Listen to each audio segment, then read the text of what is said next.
भक्तगणों, आज आपको शिवपुराण कोटि रुद्र संहिता में शिवजी की प्रथम ज्योतिर्लिंग सोमनाथ की पारिदुभाग की कथा और उसकी महिमा की कथा कहूँगा। आप उसको ध्यानपूर्वक सुनें और इस चैनल को लाइक करें, सब्सक्राइब जरूर करें। भगवान शिव आपका, आपके परिवार का कल्याण करेंगे। सुनिए। कपिला नगरी के कालेश्वर, रामेश्वर आदि की महिमा बताते हुए सूर्य ने समुद्र के तट पर स्थित गोकर्ण क्षेत्र के शिवलिंगों की महिमा का वर्णन किया।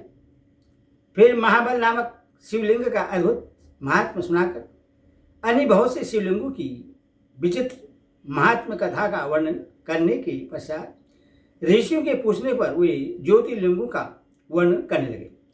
सोची बोले, ब्राह्मणों, मैंने सदगुरु से जो कुछ सुना है वह ज्योतिर्लिंगों का महात्म्य तथा उनके पारगत्य का प्रसंग अपनी बुद्धि के अनुसार संक्षेप से ही सुनाऊंगा।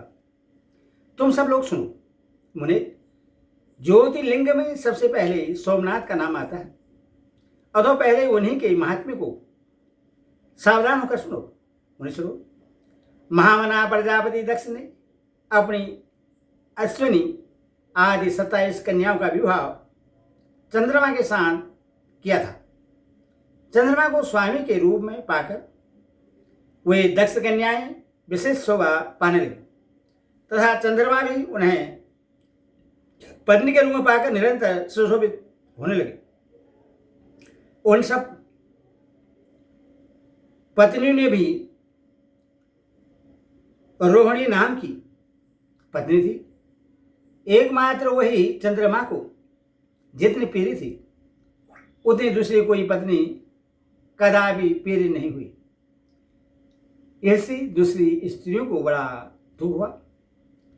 वे सब अपने पिता की शरण में गई। वहां जाकर उन्होंने जो भी दुख था उससे पिता को निवेदन किया। वह सब सुनकर दक्ष भी दुखी हो गए और चंद्रमा के पास आकर शांतिपूर्वक बोले। दक्ष ने कहा, कलानिधि, तुम निर्बल कुल में उत्पन्न हुई हो। तुम्हारे आश्रय में रहने वाली जितनी स्त्रियां हैं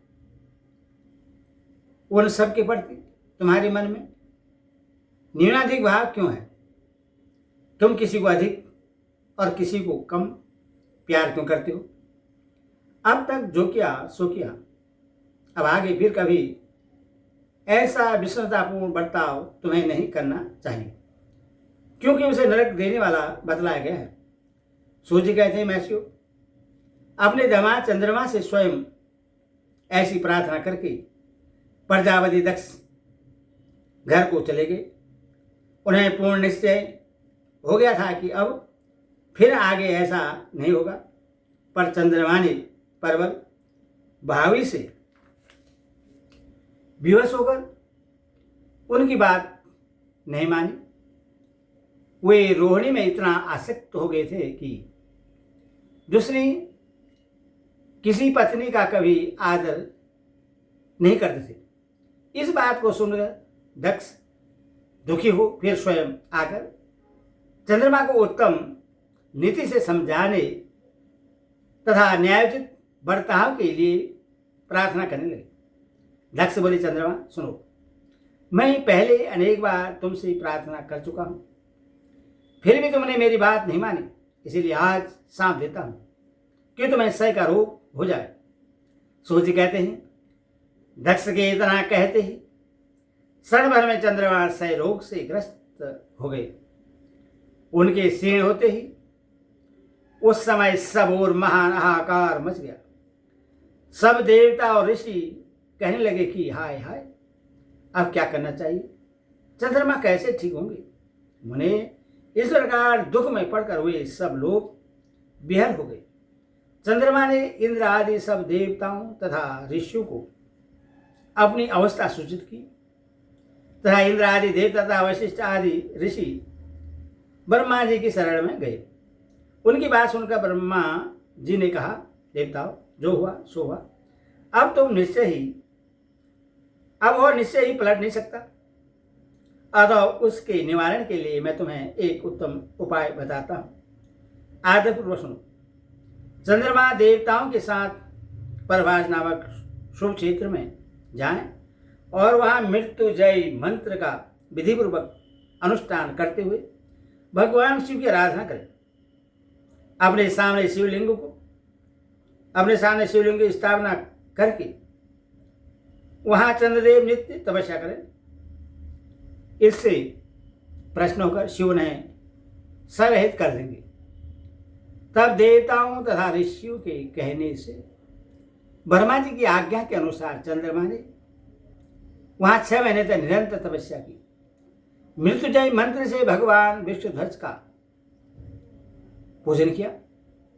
10 करोड़ मंत्र का जप और मृत्युंजय का ध्यान करते हुए चंद्रमा वहां स्थिरचित्त होकर लगातार खड़े रहे। उन्हें तपस्या करते देख भगवत वत्सल भगवान शंकर प्रसन्न हो उनके सामने प्रकट हो गए और अपने भक्त चंद्रमा से बोले। शंकर जी ने कहा, चंद्रदेव, तुम्हारा कल्याण हो। तुम्हारे मन में जो अभिष्ट हो वह वर मांगो। मैं प्रश्न हूं, तुम्हें संपूर्ण उत्तम वर प्रदान करूंगा। चंद्रमा बोले, देवेश्वर, यदि आप प्रश्न हैं तो मेरे लिए क्या असाध्य हो सकता है। ताई प्रभु शंकर, आप मेरे शरीर के इस रोग का निवारण कीजिए। मुझसे जो अपराध बन गया है उसे क्षमा कीजिए। शिवजी ने कहा, चंद्रदेव, एक पक्ष में प्रतिदिन तुम्हारी कला क्षीण हो और दूसरे पक्ष में फिर वह निरंतर बढ़ती रहे। तदनंतर चंद्रमा ने भक्ति भाव से भगवान शंकर की स्तुति की। इससे पहले निराकार होते हुए भी भगवान शिव फिर साकार हो गए। देवताओं का प्रश्न हो उस क्षेत्र के महात्म्य को बढ़ाने तथा चंद्रमा के यश का विस्तार करने के लिए भगवान शंकर उन्हीं के नाम पर वहाँ सोमेश्वर कहलाए और सोमनाथ के नाम से तीनों लोगों में विख्यात हुए। ब्राह्मण लोग सोमनाथ का पूजन करने से वे उपासक के शैल तथा कोढ़ आदि रोगों का नाश कर देते हैं। ये चंद्रमा धन्य हैं, कृतकृत्य हैं, जिनके नाम से तीनों लोगों के स्वामी साक्षात भगवान शंकर भूतल को पवित्र करते हुए प्रभास क्षेत्र में विद्यमान हैं।